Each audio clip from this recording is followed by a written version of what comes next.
Si vous consultez les livres d'histoire, vous apprendrez qu'au Moyen-Âge, la cérémonie d'adoubement permettait à un homme d'accéder au statut de chevalier.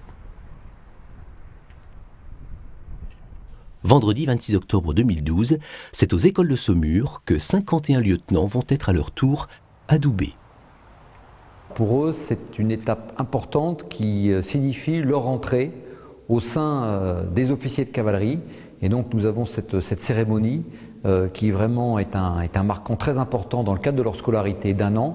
Et cette étape, nous lui donnons donc un caractère solennel avec cette prise d'armes de l'adoubement. Depuis ce passé chevaleresque, la monture s'est mécanisée. La tradition de la cavalerie et les chars de combat modernes ont fusionné pour donner naissance à la cavalerie blindée. Gardiennes de cette mémoire, les écoles de Saumur en sont devenues le centre d'instruction.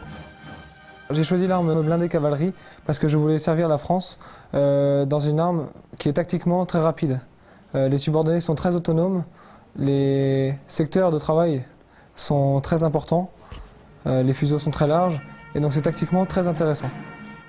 Ces jeunes lieutenants héritent également du souvenir des 2000 cadets de Saumur qui, durant la Seconde Guerre mondiale, empêchèrent 40 000 soldats allemands de franchir la Loire sur plus de 40 km. On s'inspire très largement des 2000 cadets de Saumur qui ont su donner leur vie pour la plupart face aux Allemands, ce qui nous guide dans notre quotidien, qui nous oblige à nous dépasser, sachant le sacrifice qui a été consenti.